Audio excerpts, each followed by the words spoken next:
ಬಸವ ಟಿವಿಯ ಸಮಸ್ತ ವೀಕ್ಷಕ ಬಂಧುಗಳಿಗೆ ಶರಣಾರ್ಥಿ. ಆಗಸ್ಟ್ 1ರಿಂದ 7ರ ವಾರವನ್ನು ವಿಶ್ವ ಆರೋಗ್ಯ ಸಂಸ್ಥೆ ಸ್ತನ ಹಾಲುಣಿಸುವ ವಾರವಾಗಿ ಆಚರಿಸ್ತಿದೆ. ಅದರ ಅಂಗವಾಗಿ ಬಸವ ಟಿವಿ ಈ ಕಾರ್ಯಕ್ರಮವನ್ನು ಹಮ್ಮಿಕೊಂಡಿದೆ. ಸ್ತನ ಹಾಲಿನ ಮಹತ್ವ, ಅದರ ಕೊರತೆ ಇವತ್ತು ಮಕ್ಕಳಲ್ಲಿ ಸಾಮಾನ್ಯವಾಗಿ ಕಾಣಬರ್ತಾ ಇದೆ. ಇದಕ್ಕೆ ಕಾರಣಗಳು ಏನು, ಹಾಗಿದ್ದರೆ ಇವತ್ತಿನ ತಾಯಂದಿರು ಅನುಸರಿಸಬೇಕಾದ ನಿಯಮಗಳೇನು ಅನ್ನೋದರ ಕುರಿತು ಈ ಕಾರ್ಯಕ್ರಮ.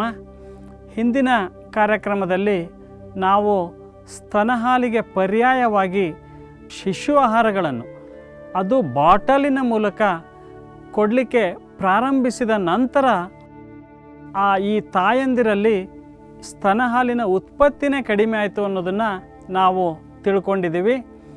ಈ ಶಿಶು ಆಹಾರಗಳನ್ನು ಕೊಡಲಿಕ್ಕೆ ಪ್ರಾರಂಭಿಸಿದ ನಂತರ ಶಿಶು ಏನು ಮಾಡ್ತು ಅಂತಂದರೆ ಬಾಟಲ್ನಲ್ಲಿ ಸುಲಭವಾಗಿ ಅದಕ್ಕೆ ಹಾಲು ಸಿಗ್ತಾ ಇತ್ತು, ಅದು ಹೀರದೆ ಹಾಲು ಸಿಗ್ತಾ ಇತ್ತು. ಹೀಗಾಗಿ ಅದು ಹೀರುವ ಒಂದು ಆಸಕ್ತಿನೇ ಕಳ್ಕೊಂಡು ಬಿಡ್ತು. ತಾಯಿಯಲ್ಲಿ ಹಾಲಿದೆ ಇವತ್ತು, ಆದರೆ ಮಗು ಹೀರ್ತಾ ಇಲ್ಲ. ಮಗು ಹಾಲನ್ನು ಹೀರದೆ ಹೋದಾಗ ಆ ತಾಯಿಯಲ್ಲಿ ಆ ಹಾಲಿನ ಉತ್ಪತ್ತಿ ಕಡಿಮೆ ಆಗಿಬಿಡುತ್ತೆ. ಮಗು ಹೆಚ್ಚು ಹಾಲನ್ನು ಹೀರಿದಂತೆ ಹೆಚ್ಚು ಉತ್ಪತ್ತಿ ಆಗುತ್ತೆ ತಾಯಂದಿರಲ್ಲಿ. ಆದರೆ ಈ ತಾಯಿ ಮಗು ಹಾಲನ್ನು ಹೀರ್ತಾನೆ ಇಲ್ಲ, ಹೀಗಾಗಿಬಿಟ್ಟು ಅದು ಉತ್ಪತ್ತಿ ಕಡಿಮೆ ಆಗಿಬಿಡುತ್ತೆ. ಅದಕ್ಕೆ ತಾಯಂದಿರು ದಯವಿಟ್ಟು ಗಮನಿಸಬೇಕಾದ ಅಂಶ ಏನು ಅಂತಂತಂದರೆ, ಬಾಟಲಿನ ಮೂಲಕ ತಾವು ಬದಲಿ ಆಹಾರನ ಕೊಡಬೇಡಿ. ಅವಶ್ಯಕತೆ ಇದ್ದರೆ ಅವರನ್ನು ಒಂದು ಲೋಟದಲ್ಲಿ ಶಿಶು ಆಹಾರನ ಲೋಟದ ಮೂಲಕ ಅಥವಾ ಒಂದು ಚಮಚೆಯ ಮೂಲಕ ಮಕ್ಕಳಿಗೆ ಉಣಿಸಿ, ಆದರೆ ಬಾಟಲನ್ನ ಮೂಲಕ ಕೊಡಬೇಡಿ ಅಂತೇಳಿ ನಾನು ತಿಳಿಸ್ಲಿಕ್ಕೆ ಬಯಸ್ತೇನೆ. ಇದರ ಮುಂದುವರೆದ ಭಾಗವಾಗಿ ಎರಡನೇ ಕಾರಣ ಯಾವುದು ಅಂತಂತಂದರೆ, ಇವತ್ತಿನ ತಾಯಂದಿರ ದೇಹ ವಿಷಮಯ ಆಗಿರೋದು. ದೇಹ ಹೇಗೆ ವಿಷಮಯ ಆಯಿತು ಅಂತಂದರೆ, ಇವತ್ತು ಆ ಮಾಲಿನ್ಯತೆಯಿಂದ, ಪರಿಸರ ಮಾಲಿನ್ಯತೆಯಿಂದ ನಮ್ಮ ಸುತ್ತಮುತ್ತಲೂ ನಾವು ಅತಿ ಹೆಚ್ಚು ರಾಸಾಯನಿಕಮಯ ಜಗತ್ತನ್ನು ನಾವು ನಿರ್ಮಿಸಿಕೊಂಡಿದ್ದೇವೆ. ನಾವು ಹೊಲಗದ್ದೆಗಳಲ್ಲಿ ನಮ್ಮ ರೈತರು ಕೀಟನಾಶಕಗಳನ್ನು ಬಳಸ್ತಾರೆ. ನಾವು ಪೆಟ್ರೋಲು ಡೀಸೆಲನ್ನು ಅತಿ ಹೆಚ್ಚಾಗಿ ಬಳಸ್ತೀವಿ. ಮನೆಗಳಲ್ಲಿ ಎಲ್ಲ ವಸ್ತುಗಳಲ್ಲಿ ಪ್ಲಾಸ್ಟಿಕ್ ಅಂಶ ಇವತ್ತು ಜಾಸ್ತಿ ಆಗಿದೆ. ಈ ರೀತಿ ರಾಸಾಯನಿಕಮಯ ಜಗತ್ತಾದಾಗ ನಮ್ಮ ದೇಹದಲ್ಲಿ ಕೂಡ ಈ ವಿಷಗಳು ಹೆಚ್ಚು ಆಗ್ತಾ ಇದ್ದಾವೆ. ಈ ರಾಸಾಯನಿಕಗಳು ನಮ್ಮ ದೇಹವನ್ನು ಸೇರಿದಾಗ ಈ ರಾಸಾಯನಿಕಗಳು ತಾಯಂದಿರಲ್ಲಿ ಹಾಲಿನ ಉತ್ಪತ್ತಿಯನ್ನು ಕುಗ್ಗಿಸ್ತಾ ಇದ್ದಾವೆ. ಯಾಕೆಂದರೆ ಈ ರಾಸಾಯನಿಕಗಳು ಹೆಚ್ಚು ಕಡಿಮೆ ಈಸ್ಟ್ರೋಜನ್ನಂತೆ ಕೆಲಸ ನಿರ್ವಹಿಸ್ತಾವೆ.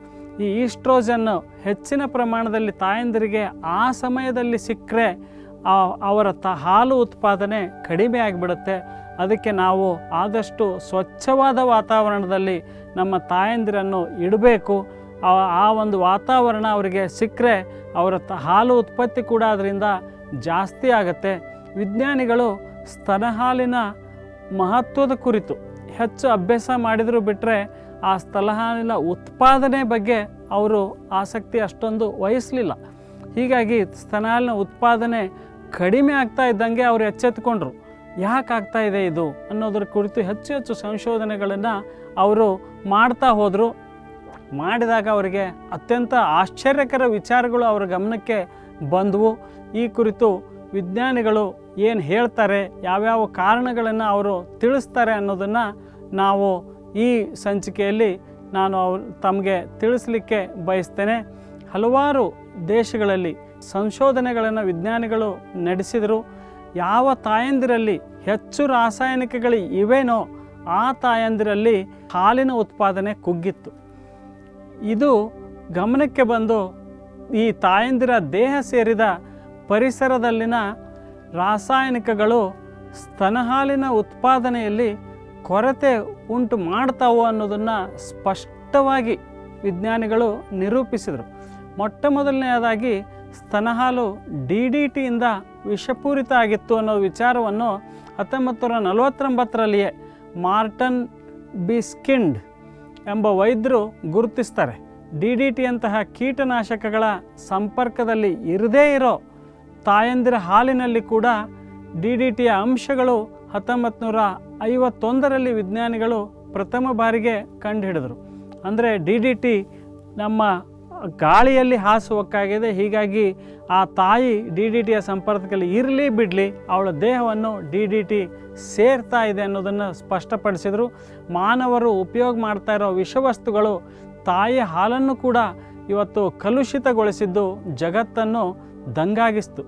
ಅಮೇರಿಕೆ ನ್ಯಾಷನಲ್ ಇನ್ಸ್ಟಿಟ್ಯೂಟ್ ಆಫ್ ಎನ್ವಿರಾನ್ಮೆಂಟಲ್ ಸೈನ್ಸ್ನ ವಿಜ್ಞಾನಿಗಳು 1978ರಿಂದ 1982ರವರೆಗೆ 858 ಜೊತೆ ತಾಯಿ ಶಿಶುಗಳ ಅಧ್ಯಯನ ನಡೆಸಿ ಅವರ ಸ್ತನಹಾಲಿನಲ್ಲಿದ್ದ ವ್ಯಾಪಕವಾಗಿದ್ದ ಪಾಲಿಕ್ಲೋರಿನೇಟೆಡ್ ಡೈಫಿನೈಲ್ಸ್ ಮತ್ತು DDT ಮೂಲಕ ಹೊರಬರುವ DDT ದೇಹ ಸೇರಿದರೆ DDT ಒಡೆದು DDE ಆಗುತ್ತೆ.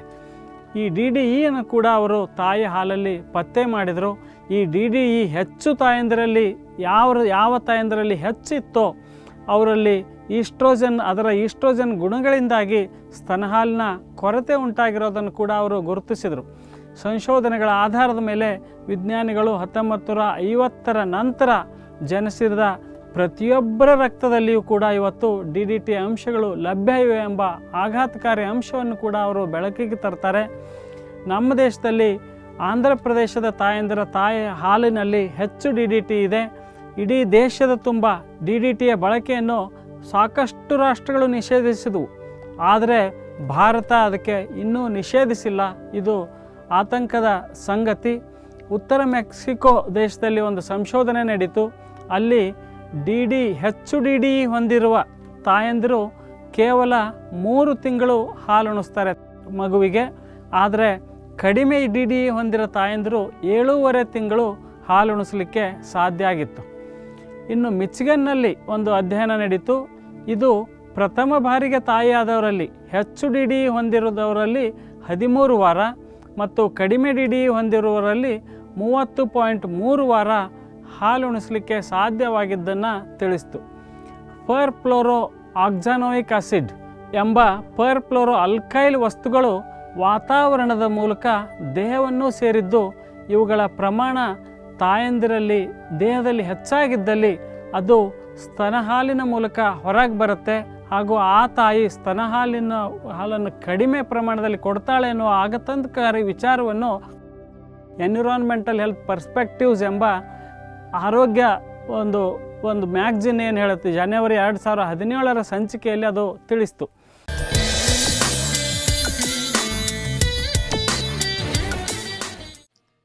ಅತಿ ಹೆಚ್ಚು ಪರ್ಫ್ಲೋರೋ ಆಕ್ಟಾನೋಯಿಕ್ ಆಸಿಡ್ ಹೊಂದಿದ ತಾಯಂದಿರು ಕೇವಲ 3 ರಿಂದ 6 ತಿಂಗಳುಗಳಲ್ಲಿ ಹಾಲು ಉಣಿಸೋದನ್ನು ನಿಲ್ಲಿಸ್ತಾರೆ ಅಂಥೇಳಿ ಸಿನ್ಸಿನ್ನಟಿ ಆಸ್ಪತ್ರೆಯ 336 ಮಹಿಳೆಯರಲ್ಲಿ ನಡೆಸಿದ ಸಂಶೋಧನೆ ತಿಳಿಸುತ್ತೆ. ಸಿನ್ಸಿನ್ನಟಿಯ 75% ಮಹಿಳೆಯರು ಕೇವಲ 1 ತಿಂಗಳಿಗಿಂತ ಕಡಿಮೆ ಅವಧಿಗೆ ಮಾತ್ರ ಹಾಲು ಉಣಿಸ್ತಾ ಇದ್ದಾರೆ. ಈ ಸಮಸ್ಯೆ ಇವತ್ತು ಭಾರತದಲ್ಲಿ ಕೂಡ ಬರ್ತಾ ಇದೆ. ತಾಯಿ ತನ್ನ ದೇಹದಲ್ಲಿನ ವಿಷಗಳನ್ನು ಹಾಲಿನ ಮೂಲಕ ಹೊರಗೆ ಹಾಕಿ ತನ್ನ ದೇಹವನ್ನು ಶುದ್ಧಗೊಳಿಸ್ಕೊಳ್ತಾಳೆ. ಆದರೆ ತನ್ನ ಹಾಲನ್ನು ಹೊರಗೆ ಹಾಕಿದಾಗ ಆ ಹಾಲು ಸಿಗೋದು ಮಗುವಿಗೆ. ಅದರ ಶರೀರ ಸೂಕ್ಷ್ಮ ಶರೀರ ಇರುತ್ತೆ. ಅದಕ್ಕೆ ಈ ವಿಷ ಅತ್ಯಂತ ಕೆಟ್ಟ ವಿಷವಾಗಿ ಪರಿಣಮಿಸುತ್ತೆ. ಆದರೆ ಅದಕ್ಕೆ ಅನಿವಾರ್ಯ ತಾಯಿ ಹಾಲನ್ನು ಕುಡಿಲೇಬೇಕಿದೆ ಅದು. ಹೀಗಾಗಿ ತಾಯಿ ಹಾಲನ್ನು ಕುಡಿತಾ ಮಕ್ಕಳು ಇವತ್ತು ಹಲವಾರು ಕಾಯಿಲೆಗಳಿಗೆ ಇವತ್ತು ತುತ್ತಾಗ್ತಾ ಇದ್ದಾವೆ. ತಾಯಿ ಹಾಲಿನಲ್ಲಿರುವ ಈ ವಿಷಯಗಳ ಕುರಿತು ಕೆಲವೊಮ್ಮೆ ವಿಜ್ಞಾನಿಗಳು ಸಂಶೋಧನೆ ಮಾಡ್ತಾರೆ, ಯಾಕೆ ಹೀಗಾಯಿತು ಅಂತ. ಆವಾಗ ಅವ್ರ ತಾಯಿಗೆ ಹೇಳ್ತಾರೆ, ನಿನ್ನ ದೇಹದಲ್ಲಿ ವಿಷಯಗಳಿದೆ, ಅದನ್ನು ಮಗುವಿಗೆ ನೀನು ಉಣಿಸ್ತಾ ಇದೆಯಾ ಅಂತೇಳಿ. ಆಗ ಕೆಲವೊಂದು ತಾಯಂದಿರು ಹಾಲು ಉಣಿಸುವುದನ್ನೇ ಬಿಟ್ಟು ಬಿಡ್ತಾರೆ. ಹೀಗಾಗಿ ಈ ತಾಯಿಯ ದೇಹ ಸೇರಿದ ವಿಷಗಳು ಅವರಲ್ಲಿ ಹಾಲಿನ ಉತ್ಪತ್ತಿಯನ್ನು ಕಡಿಮೆ ಮಾಡ್ತಾ ಇದ್ದಾವೆ. ಈ ತಾಯಿಯ ದೇಹ ಸೇರುವ ವಿಷಗಳಲ್ಲಿ ಮುಖ್ಯವಾದ ವಿಷಗಳು ಕೀಟನಾಶಕಗಳು, ಆಮೇಲೆ ಪೆಟ್ರೋಲು ಮತ್ತು ಡೀಸೆಲ್ಗಿಂದ ಹೊರಬರುವ ಗ್ಯಾಸಿಯ ಹೊಗೆಯಲ್ಲಿರುವ ವಿಷವಸ್ತುಗಳು, ಹಾಗೂ ಪ್ಲಾಸ್ಟಿಕ್ ಬಳಕೆ, ಅತಿ ಹೆಚ್ಚಾಗಿರುವ ಪ್ಲಾಸ್ಟಿಕ್ ಬಳಕೆ. ಇನ್ನು ನಮ್ಮ ತಾಯಂದಿರು ನಮ್ಮ ಕಾರ್ಖಾನೆಗಳಲ್ಲಿ ಕೆಲಸ ಮಾಡ್ತಿದ್ರೆ ಅಲ್ಲಿಯ ವಿಷವಸ್ತುಗಳು ಅವರ ದೇಹ ಸೇರ್ತಾವೆ. ಅದಕ್ಕೆ ತಾಯಿ ಆದವಳು ಆದಷ್ಟು ವಿಷವಸ್ತುಗಳಿಂದ ತುಂಬ ದೂರ ಇರಬೇಕು. ಇದಕ್ಕೆ ನಮ್ಮ ಪ್ರತಿಯೊಬ್ಬ ತಾಯಂದಿರು ಗಮನ ಕೊಡಬೇಕು. ಆಗ ಅವರ ದೇಹ ಹೆಚ್ಚು ಕಾಲ ಸ್ತನ ಹಾಲನ್ನು ಉತ್ಪತ್ತಿ ಮಾಡುತ್ತೆ. ಅದರಿಂದ ಮಕ್ಕಳಿಗೆ ಅವ್ರ ತಾಯಂದಿರಿಗೆ ಅನುಕೂಲ ಆಗುತ್ತೆ ಅನ್ನೋದನ್ನು ನಾನು ಹೇಳ್ತೇನೆ. ಇನ್ನು ಹಲವಾರು ಕಾರಣಗಳು ಸ್ತನ ಹಾಲಿನ ಉತ್ಪತ್ತಿಯನ್ನು ಕಡಿಮೆ ಮಾಡ್ತಾವು. ಅವು ಯಾವುವು ಅನ್ನೋದನ್ನು ನೋಡೋಣ. ಸ್ತನ ಗ್ರಂಥಿಗಳ ಅಲ್ಪ ಬೆಳವಣಿಗೆ. ಅಪರೂಪವಾಗಿ ಕೆಲವು ತಾಯಂದಿರಲ್ಲಿ ಸ್ತನನಾಳಗಳು ಮತ್ತು ಗ್ರಂಥಿಗಳು ಉತ್ತಮ ಬೆಳವಣಿಗೆ ಹೊಂದದೆ ಹಾಲು ಉತ್ಪಾದನೆ ಕುಗ್ಗಿರುತ್ತೆ. ಪ್ರಸವದ ನಂತರ ಈ ತಾಯಂದಿರ ಸ್ತನಗಳು ತಮ್ಮ ಆಕಾರ ಮತ್ತು ಅಳತೆಯಲ್ಲಿ ಬದಲಾವಣೆಗೊಳ್ಳದೆ ಹಾಲು ಉತ್ಪತ್ತಿಯ ಮತ್ತು ತುಂಬಿಕೊಂಡ ಲಕ್ಷಣಗಳು ಕಂಡು ಬರೋದೇ ಇಲ್ಲ. ಆದಾಗ್ಯೂ ಕೂಡ ಸ್ತನ ಹಾಲನ್ನು ಕೊಡೋದನ್ನು ಈ ತಾಯಂದಿರು ನಿಲ್ಲಿಸಬಾರ್ದು. ಸ್ತನ ಹಾಲು ಉಣಿಸುವಿಕೆ ಈ ನಾಳಗಳು ಮತ್ತು ಅಂಗಾಂಶಗಳು ಹೆಚ್ಚು ಹೆಚ್ಚು ಬೆಳೆಯುವಂತೆ ಮಾಡುತ್ತೆ. ಹಾಲು ಸಾಲದಿದ್ದಲ್ಲಿ ಮಗುವಿಗೆ ಬದಲಿ ಆಹಾರಗಳನ್ನು ಚಮಚೆಯ ಮೂಲಕ ಕೊಡಬೇಕೇ ವಿನ ಬಾಟಲಿನ ಮೂಲಕ ಅಲ್ಲ. ನಂತರದ ಗರ್ಭಗಳಲ್ಲಿ ಈ ನಾಳಗಳು ಬೆಳವಣಿಗೆ ಹೊಂದುತ್ತಾವೆ. ಹೀಗಾಗಿ ಪ್ರಥಮ ಗರ್ಭದಲ್ಲಿ ಇದು ಸಮಸ್ಯೆ ಬಿಟ್ಟರೆ ಎರಡನೇ ಗರ್ಭಕ್ಕೆ ಇದು ಸಮಸ್ಯೆ ಅಲ್ಲ. ಇನ್ನು ಎರಡನೇ ಕಾರಣ ಹಾರ್ಮೋನಿನ ತೊಂದರೆಗಳು. ಹಾಲು ಉತ್ಪತ್ತಿ ಮಾಡುವ ಸ್ತನಗ್ರಂಥಗಳು ಹುಟ್ಟುವ ಮೊದಲು ಅಂದರೆ ಮಗು ತಾಯಿ ಹೊಟ್ಟೆಯಲ್ಲಿದ್ದಾಗಲೇ ಮತ್ತು ಯೌವನಾವಸ್ಥೆ ಮತ್ತು ಗರ್ಭಿಣಿಯಾಗಿರುವಾಗ ಹೀಗೆ 3 ಹಂತಗಳಲ್ಲಿ ಸ್ತನಗ್ರಂಥಿಗಳು ಬೆಳವಣಿಗೆ ಹೊಂದುತ್ತಾವೆ. ಈ 3 ಹಂತಗಳಲ್ಲಿ ಬೆಳವಣಿಗೆ ಹೊಂದುತ್ತಾವು. ಈ ಎಲ್ಲ ಹಂತಗಳಲ್ಲಿ ಹಾರ್ಮೋನುಗಳ ಇಂಬ್ಯಾಲೆನ್ಸ್ ಏನಾದರೂ ಆದರೆ, ವೈಪರೀತ್ಯ ಏನಾದರೂ ಆದರೆ ಸ್ತನಗಳ ಬೆಳವಣಿಗೆ ಅದು ಕುಗ್ಗಿಬಿಡುತ್ತೆ.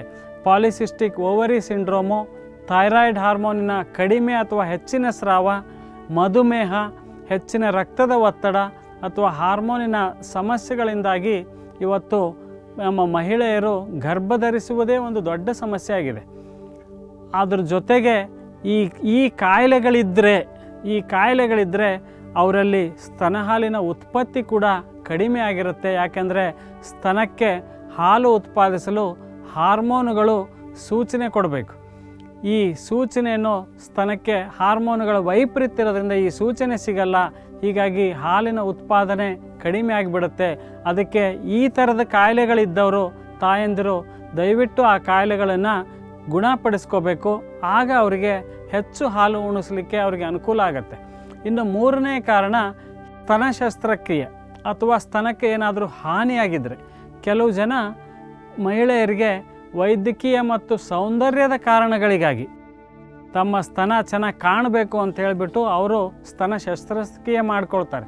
ಸ್ತನದ ಅಳತೆ ಕಡಿಮೆ ಅಥವಾ ಹೆಚ್ಚು ಮಾಡಿಕೊಳ್ತಾರೆ. ಇದು ಹಾಲು ಉತ್ಪಾದಿಸುವ ನಾಳಗಳನ್ನು ಕತ್ತರಿಸಿಬಿಟ್ಟಿದ್ರೆ ಅವರು ಸ್ತನ ಶಸ್ತ್ರಚಿಕಿತ್ಸೆ ಮಾಡಿದಾಗ ಅವು ಮರಳಿ ಬೆಳವಣಿಗೆ ಹೊಂದಿಲ್ಲದೆ ಇರಲಿಕ್ಕಿಲ್ಲ. ಹೀಗಾಗಿ ಸ್ತನದ ಅವರಲ್ಲಿ ಉತ್ಪಾದನೆ ಕಡಿಮೆ ಆಗುತ್ತೆ. ಈ ಸ್ತನದ ಶಸ್ತ್ರಚಿಕಿತ್ಸೆ ಯಾರಾದರೂ ಮಾಡಿಸ್ಕೋಬೇಕು ಅಂತ ಇರೋರು, ಸೌಂದರ್ಯದ ಕಾರಣಗಳಿಗಾಗಿ ಮಾಡಿಸ್ಬೇಕು ಅಂತ ಇರೋರು ದಯವಿಟ್ಟು ತಾವು ಮಕ್ಕಳನ್ನು ಹಡಿದ ನಂತರ ತಾಯಿ ಹಾಲನ್ನು ಮಗು ತೆಗೆದುಕೊಳ್ಳುವುದನ್ನು ಬಿಟ್ಟ ನಂತರ ಈ ಶಸ್ತ್ರಚಿಕಿತ್ಸೆಗೆ ಹೋಗಬೇಕು. ಕೆಲವು ಜನ ಸ್ತನದ ತುದಿಯನ್ನು ತೆಗೆದು ಬೇರೆ ಕಡೆ ಜೋಡಿಸ್ರಿ ಅಂತೇಳಿ ಆಪರೇಷನ್ ಮಾಡಿಸ್ಕೊಳ್ತಾರೆ. ಸ್ತನದ ತುದಿಯನ್ನು ಚುಚ್ಚಿಸ್ಕೊಳ್ತಾರೆ.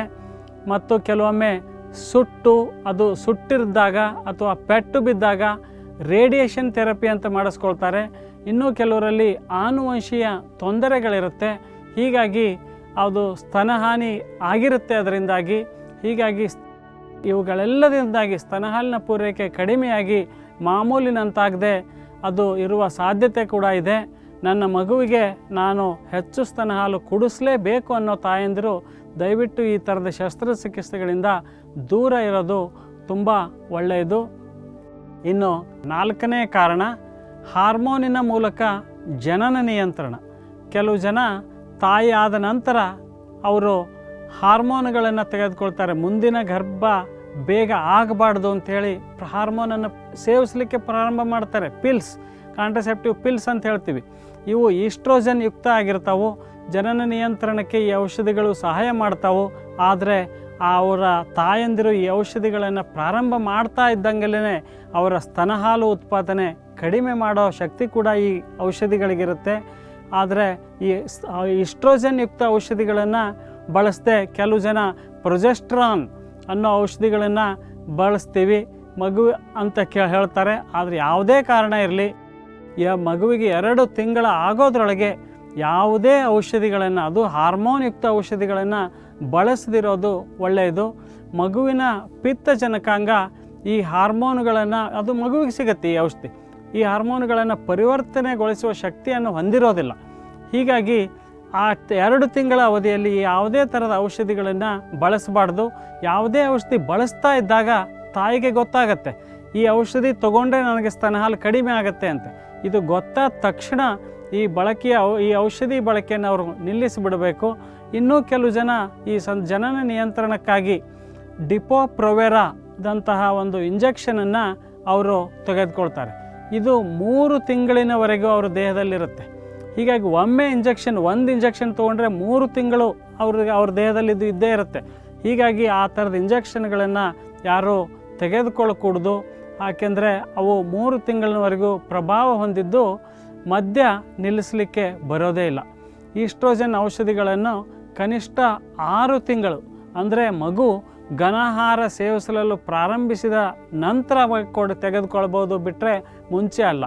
ಇನ್ನು ಕೆಲವೊಂದು ಔಷಧಿಗಳ ಬಳಕೆ, ಮಗು ಹುಟ್ಟುವಾಗ ಉಪಯೋಗಿಸಿದ ಔಷಧಿಗಳು, ಉದಾಹರಣೆಗೆ ಬ್ರೋಮೋಕ್ರಿಪ್ಟಿನ್ ಅನ್ನೋ ಔಷಧಿ, ಎರ್ಗೋಟಾಮಿನ್, ಕಾರ್ಬರ್ಗೋಲಿನ್, ಸ್ಯೂಡೋಇಫೆಡ್ರಿನ್ ಮತ್ತು ಅಂತಹದೇ ನೆಗಡಿ ಗುಣಪಡಿಸೋ ಔಷಧಿಗಳು, ಮೆಥರ್ಜಿನ್, ತೂಕ ಇಳಿಸೋ ಔಷಧಿಗಳು, ಹಸಿವಾಗದಂತೆ ತಡೆಯುವ ಔಷಧಿಗಳು, ಹೆಚ್ಚಿನ ಪ್ರಮಾಣದ ವಿಟಮಿನ್ B6, ಮೂತ್ರ ಹೆಚ್ಚಿಸುವ ಔಷಧಿಗಳು, ಈ ಥರದ ಔಷಧಿಗಳನ್ನು ತಾಯಿ ತೆಗೆದುಕೊಂಡಾಗ ಅವು ಹಾಲು ಉತ್ಪತ್ತಿಯನ್ನು ಕಡಿಮೆಗೊಳಿಸ್ತಾವೆ. ಕಾರಣ ವೈದ್ಯರನ್ನು ಈ ಥರದ ಔಷಧಿಗಳನ್ನು ತೆಗೆದುಕೊಳ್ಳೇಬೇಕಾಗಿದ್ದ ಪರಿಸ್ಥಿತಿಯಲ್ಲಿ ವೈದ್ಯರನ್ನು ಕಂಡು ಬದಲಿ ಔಷಧಿಗಳನ್ನು ಬರೆದು ಕೊಡಲಿಕ್ಕೆ ತಿಳಿಸ್ಬೇಕು. ಅಥವಾ ಆಯುರ್ವೇದ, ನೈಸರ್ಗೋಪಚಾರ, ಯೋಗ, ಹೋಮಿಯೋಪತಿ, ಸಿದ್ಧ, ಈ ಥರದ ಬದಲಿ ಔಷಧಿಗಳನ್ನು ನಾವು ಬದಲಿ ಚಿಕಿತ್ಸಾ ವಿಧಾನಗಳನ್ನು ನಾವು ಪಾಲಿಸೋದು ಇನ್ನೂ ಒಳ್ಳೆಯದು. ಇನ್ನು ಚಹಾ ಮತ್ತು ಕಾಫಿಗಳನ್ನು ಹೆಚ್ಚಿನ ಪ್ರಮಾಣದಲ್ಲಿ ತಾಯಿ ಸೇವಿಸ್ತಾ ಇದ್ದರೆ ಅದರಲ್ಲಿರೋ ಕೆಫಿನ್ ಹಾಲಿನ ಉತ್ಪತ್ತಿಯನ್ನು ಕಡಿಮೆ ಮಾಡುತ್ತೆ. ಆಮೇಲೆ ಕೆಲವು ಜನ ಆಲ್ಕೋಹಾಲ್, ಮದ್ಯ ಸೇವನೆ ಮಾಡ್ತಾ ಇರ್ತಾರೆ, ಅದರಿಂದ ಕೂಡ ಹಾಲಿನ ಉತ್ಪತ್ತಿ ಕಡಿಮೆ ಆಗುತ್ತೆ. ಅದಕ್ಕೆ ಆದಷ್ಟು ಟೀ, ಕಾಫಿ ಕುಡಿಯೋದು, ಮದ್ಯ ಸೇವನೆ ಮಾಡೋದನ್ನು ತಾಯಂದಿರು ಮಾಡಕೂಡ್ದು ಅಂತೇಳಿ ನಾನು ಕೇಳಲಿಕ್ಕೆ ಇಷ್ಟಪಡ್ತೀನಿ.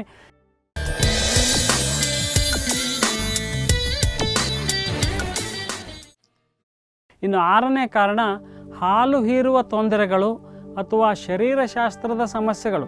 ಅಂದರೆ ಈ ಸಮಸ್ಯೆ ಮಗುವಿನಲ್ಲೇ ಇರುತ್ತೆ, ಮಗುವಿಗೆ ಸಮಸ್ಯೆ, ಇದು ತಾಯಿಗೆ ಸಂಬಂಧಿಸಿದ ಸಮಸ್ಯೆ ಅಲ್ಲ. ಇದು ಸ್ತನ ಹಾಲಿನ ಕೊರತೆ ಮಗುವಿಗೆ ಕೂಡ ಸಂಬಂಧಿಸಿದ್ದಾಗಿರುತ್ತೆ. ಸ್ತನಗಳಿಂದ ಹಾಲು ಪಡೀಲಿಕ್ಕೆ ಅದಕ್ಕೆ ತೊಂದರೆ ಆಗ್ತಾ ಇರಬಹುದು. ಮಗು ತನ್ನ ನಾಲಿಗೆಯಿಂದ ಸ್ತನವನ್ನು ಒತ್ತಿ ಸ್ತನಗಳಿಂದ ಹಾಲು ಹೊರಬರುವಂತೆ ಮಾಡಿ ಕುಡಿತಾ ಇರುತ್ತೆ. ನಾಲಿಗೆಯ ಹಿಂಭಾಗದಲ್ಲಿ ಇರುವ ತೆಳ್ಳನೆಯ ಪದರ ನಾಲಿಗೆ ಮುಂದೆ ಚಾಚಲಿಕ್ಕೆ ಆಗದೇ ಇರೋದ್ರಿಂದ ಮಗುವಿಗೆ ಅಡ್ಡಿಯಾಗಿರ್ಬೋದು. ಇದಕ್ಕೆ ಟಂಗ್ ಟೈ ಅಂತಾರೆ. ಮಗು ಅಳುವಾಗ ತನ್ನ ನಾಲಿಗೆಯನ್ನು ಮೇಲು ತುಟಿಗೆ ತಾಕಿಸಲಿಕ್ಕೆ ಸಾಧ್ಯವಾಗದಿದ್ದರೆ ಮತ್ತು ನಾಲಿಗೆ ಹೊರಚಾಚಿದಾಗ ಕೆಳ ತುಟಿಗೆ ನಾಲಿಗೆಯನ್ನು ತಾಕಿಸದೇ ಇದ್ದರೆ ಈ ಸಮಸ್ಯೆ ಇರ್ಬೋದು. ಅದಕ್ಕೆ ಈ ಸೀಳು, ಮತ್ತೊಂದು ಸಮಸ್ಯೆ ಯಾವುದು ಅಂದರೆ ಸೀಳು ಅಂಗುಳಗಳಂತಹ ತೊಂದರೆ. ಈ ಥರ ತೊಂದರೆಗಳಿಂದಾಗಿ ಹಾಲು ಹೀರಾಕ ಆ ಮಗುವಿಗೆ ತೊಂದರೆ ಆಗ್ತಾ ಇರುತ್ತೆ. ಅದಕ್ಕೆ ಈ ಥರದ ತೊಂದರೆಗಳು ಮಗುವಿನಲ್ಲಿದ್ದರೆ ಅದನ್ನು ವೈದ್ಯರ ಹತ್ರ ಕರ್ಕೊಂಡೋಗಿ ಆ ತೊಂದರೆಗಳನ್ನು ಸರಿಪಡಿಸ್ಕೋಬೇಕು ಅಂತ ನಾನು ಹೇಳಲಿಕ್ಕೆ ಇಚ್ಛೆಪಡ್ತೀನಿ. ಇನ್ನು 7ನೆಯ ಕಾರಣ ರಾತ್ರಿ ಸಮಯ ಹಾಲು ಉಣಿಸದಿರುವುದು. ಇದು ಪ್ರತಿಯೊಬ್ಬ ತಾಯಂದಿರು ಮಾಡುವಂತಹ ಕೆಲಸ. ಇದು ರಾತ್ರಿ ತಾನು ಚೆನ್ನಾಗಿ ಮಲಗಬೇಕು ಅಂತೇಳಿ ತಾಯಿ ರಾತ್ರಿಯಲ್ಲೂ ಅವಳ ಹಾಲು ಉತ್ಪತ್ತಿ ಆಗ್ತಾ ಇರುತ್ತೆ. ಅದು ಆ ರಾತ್ರಿ ಮಲಗಿರೋದ್ರಿಂದ ಅವಳು ಹಾಲು ಕೊಡೋದೇ ಇಲ್ಲ. ಮಗುವಿಗೆ ಯಾವಾಗ ಕುಡಿಬೇಕು ಅನ್ನೋದನ್ನು ಅದಕ್ಕೆ ತಿಳಿಯಲ್ಲ. ಅದಕ್ಕೆ ಹಾಲು ಉತ್ಪತ್ತಿ ಬೇರೆ ತಾಯಂದಿರಲ್ಲಿ ಬೇರೆ ಬೇರೆ ಆಗಿರುತ್ತೆ. ಕಡಿಮೆ ಶೇಖರಣೆ ಹೊಂದಿದವರು ಹೆಚ್ಚು ಸ್ತನ ಹಾಲನ್ನು ಕುಡಿಸ್ಬೇಕಾಗತ್ತೆ. ಅವರು ರಾತ್ರಿ ಇರಲಿ ಹಗಲೇ ಇರಲಿ ಅವರಲ್ಲಿ ಕಡಿಮೆ ಶೇಖರಣೆ ಇದೆ, ಹೀಗಾಗಿ ಅವ್ರು ಕುಡಿಸ್ಲೇಬೇಕಿರುತ್ತೆ. ಆದರೆ ಮಗು ಮಲಗಿದೆ ಅಂತೇಳಿ ಬಿಟ್ಟು ಬಿಡ್ತಾರೆ. ಅದು ಹಸಿವಾದಾಗ ಅದರ ಸೂಚನೆ ಕೊಡುತ್ತೆ ತಾಯಿಗೆ. ಅದರ ಸೂಚನೆಗಳಿಗೆ ತಕ್ಕಂತೆ ತಾಯಿ ಹಾಲು ಉಣಿಸ್ಬೇಕಿರುತ್ತೆ. ಅದು ಮಗುವಿಗೆ ವೇಳೆ ತಿಳಿಯೋದಿಲ್ಲ. ಹಸಿವಾದಾಗ ಅದರ ಸೂಚನೆಗೆ ತಕ್ಕಂತೆ ತಾಯಿ ಹಾಲು ಉಣಿಸ್ಬೇಕಿರುತ್ತೆ. ಮಗು ಮಲಗಿದೆ ಅಂತ ಬಿಡದೆ ಅದು ಹಾಲು ಉಣ್ಣುವ ಸಮಯದಲ್ಲಿ ಅದನ್ನು ಎಬ್ಬಿಸಿ ಹಾಲು ಉಣಿಸೋದು ಅತಿ ಅವಶ್ಯ. ಕೆಲವೊಂದು ಪುಸ್ತಕಗಳಿದೆ, ಕೆಲವೊಬ್ಬರು ಪ್ರೋಗ್ರಾಮ್ಗಳನ್ನೆಲ್ಲ ಕಂಡಕ್ಟ್ ಮಾಡ್ತಾರೆ. ರಾತ್ರಿ ವೇಳೆ ಮಗುವನ್ನು ಹೆಚ್ಚು ಕಾಲ ಮಲಗಿಸುವುದು ಹೇಗೆ ಅಂತ ಈ ಥರದ ಪ್ರೋಗ್ರಾಮ್ಗಳನ್ನು ವಿದೇಶಗಳಲ್ಲಿ ಮಾಡ್ತಾರೆ. ಇವೆಲ್ಲವನ್ನು ಪಾಲಿಸಿ ರಾತ್ರಿಯೆಲ್ಲ ಹಾಲು ಉಣಿಸದೇ ಇರೋದು ತಪ್ಪು. ಈ ರೀತಿ ರಾತ್ರಿ ಹಾಲು ಉಣಿಸದೇ ಇರೋದ್ರಿಂದ ಕೆಲವು ಮಕ್ಕಳ ತೂಕದಲ್ಲಿ ಏರಿಕೆ ಆಗೋದೇ ಇಲ್ಲ. ಅಷ್ಟೇ ಅಲ್ಲ, ಹಾಲಿನ ಪೂರೈಕೆ ಸಹ ಕುಗ್ಗಿಬಿಡುತ್ತೆ. ಹಾಲನ್ನು ಉತ್ಪಾದಿಸಲು ಸ್ತನಗಳಿಗೆ ಸೂಚನೆ ಕೊಡುವ ಪ್ರೊಲ್ಯಾಕ್ಟಿನ್ ಎಂಬ ಹಾರ್ಮೋನಿನ ಸ್ರಾವ ರಾತ್ರಿ ವೇಳೆ ಹೆಚ್ಚಾಗಿರುತ್ತೆ. ರಾತ್ರಿಯೆಲ್ಲ ಹಾಲು ಉಣಿಸದಿರುವುದರಿಂದ ಪ್ರೊಲ್ಯಾಕ್ಟಿನ್ನ ಸ್ರಾವ ಕೂಡ ಕುಗ್ಗಿ ಹಾಲಿನ ಉತ್ಪಾದನೆ ಕಡಿಮೆ ಆಗುತ್ತೆ. ರಾತ್ರಿ ನಿದ್ದೆಗೆಡೋದು ಕಷ್ಟಕರವಾದರೂ ಕೂಡ ಮಗುವಿಗೆ ಹೆಚ್ಚು ಹಾಲು ದೊರೆಯುವಂತಾಗಲು ಒಮ್ಮೆ ಅಥವಾ 2 ಬಾರಿ ರಾತ್ರಿ ವೇಳೆ ಎದ್ದು ಸ್ತನ ಹಾಲು ಉಣಿಸುವುದು ಅತ್ಯಂತ ಅವಶ್ಯಕರ ಅಂಥೇಳಿ ನಾನು ಹೇಳಲಿಕ್ಕೆ ಇಷ್ಟಪಡ್ತೇನೆ. ಇನ್ನು 8ನೇ ಕಾರಣ ಯಾವುದು ಅಂದರೆ ಹಾಲು ಉಣಿಸಲು ವೇಳಾಪಟ್ಟಿ. ಹಾಲು ಸ್ತನಗಳು ಯಾವಾಗಲೂ ಹಾಲನ್ನು ಉತ್ಪಾದಿಸ್ತಾ ಇರ್ತಾವೆ. ಆದರೆ ಈ ಉತ್ಪಾದನೆಯ ಪ್ರಮಾಣ ಸ್ತನಗಳು ಎಷ್ಟು ಖಾಲಿಯಾಗಿವೆ ಎಂಬುದರ ಮೇಲೆ ಅವಲಂಬಿಸಿರುತ್ತೆ. ಹೆಚ್ಚು ಖಾಲಿಯಾದಾಗ ಹೆಚ್ಚು ಹಾಲು ಉತ್ಪಾದನೆ ಆಗುತ್ತೆ, ಕಡಿಮೆ ಖಾಲಿ ಇದ್ದಾಗ ಕಡಿಮೆ ಹಾಲು ಉತ್ಪಾದನೆ ಆಗುತ್ತೆ. ಅದಕ್ಕೆ ತಾಯಂದಿರು ಒಂದು ಸ್ತನದ ಹಾಲು ಪೂರ್ತಿಯಾಗಿ ಮುಗಿಯುವವರೆಗೂ ಹಾಲು ಉಣಿಸ್ಬೇಕು. ಅದು ಪೂರ್ತಿ ಖಾಲಿಯಾಗುವವರೆಗೂ ಹಾಲು ಉಣಿಸ್ಬೇಕು, ಅದನ್ನು ಒಂದು ಸ್ತನ. ಇನ್ನು ಮಗುವಿಗೆ ಇಷ್ಟ ಇರಲಿ ಬಿಡಲಿ, ಇನ್ನೊಂದು ಸ್ತನದಿಂದ ಹಾಲು ಉಣಿಸೋಕೆ ಪ್ರಾರಂಭ ಮಾಡಬೇಕು. ಅಥವಾ ಅದಕ್ಕೆ ಹೊಟ್ಟೆ ತುಂಬಿದೆ ಅಂತಂದರೆ ಮತ್ತೊಮ್ಮೆ ಹಾಲು ಉಣಿಸುವಾಗ 2ನೇ ಸ್ತನದಿಂದ ಪ್ರಾರಂಭ ಮಾಡಬೇಕು. ಒಂದೇ ಸ್ತನದಿಂದ ಯಾವಾಗಲೂ ಉಣಿಸಬಾರ್ದು.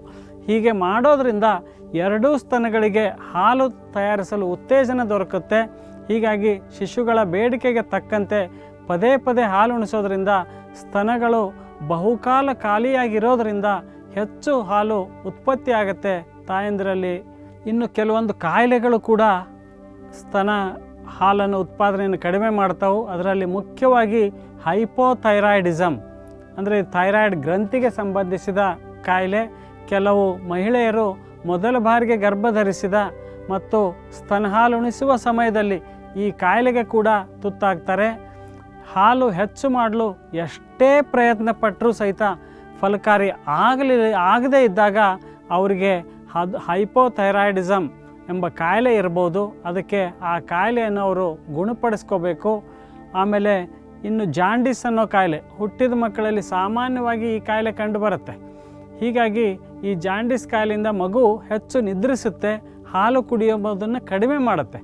ಹೀಗಾದಾಗ ಪಂಪಿನ ಮೂಲಕ ಆದ್ರೂ ಪಂಪ್ ಸಿಗುತ್ತೆ, ಅದರ ಮೂಲಕವಾದರೂ ಹಾಲನ್ನು ಹೊರತೆಗೆದು ತಾಯಿ ಹಾಲನ್ನು ಹೊರತೆಗೆದು ಅದನ್ನು ಮಗುವಿಗೆ ಕುಡಿಸಿ ಉತ್ಪಾದನೆಯನ್ನು ನಾವು ಹೆಚ್ಚಿಸಿಕೊಳ್ಳೋದು ಅತ್ಯಂತ ಅವಶ್ಯಕ. ಇನ್ನು ಜಾಂಡಿಸ್ ಗುಣ ಆಯ್ತು ಅಂತಂತಂದರೆ ಮಗು ಹೆಚ್ಚು ತಾನಾಗಿ ಹೆಚ್ಚು ಹಾಲು ಕುಡಿತಾ ಬರುತ್ತೆ. ಆಗ ಪಂಪ್ ಮಾಡೋ ಅವಶ್ಯಕತೆ ಬೀಳುವುದಿಲ್ಲ. ಅದಕ್ಕೆ ಜಾಂಡಿಸ್ ಕೂಡ ಕಡಿಮೆ ಮಾಡ್ಕೊಳೋದ್ರ ಕಡೆ ನಾವು ಲಕ್ಷ್ಯ ಕೊಡಬೇಕು. ಇನ್ನು ಕೆಲವರಂದರೆ ತೂಕ ಕಡಿಮೆ ಇರುತ್ತೆ.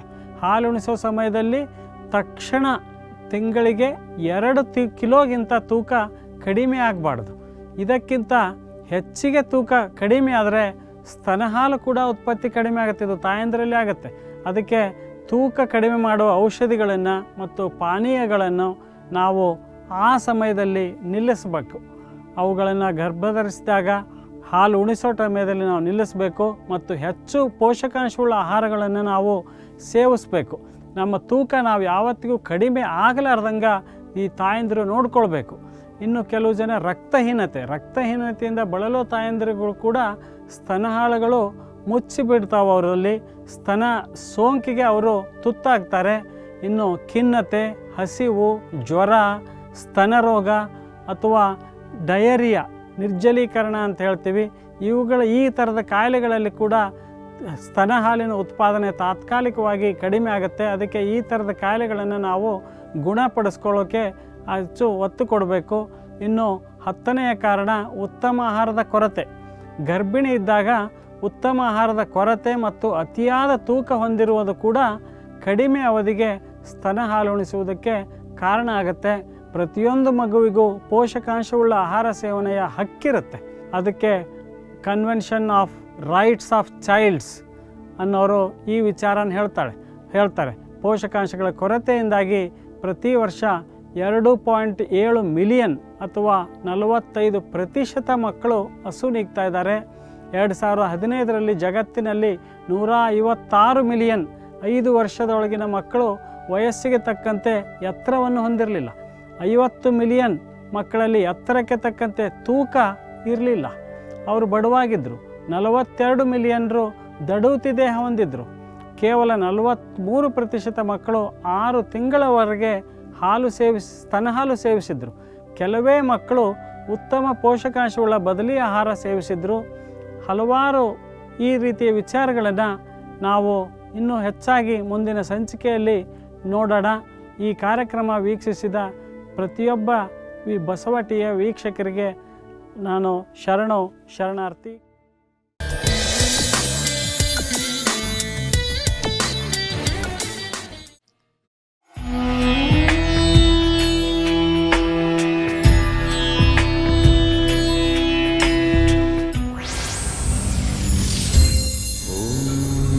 ಶ್ರೀ ಗುರು ಬಸವಲಿಂಗ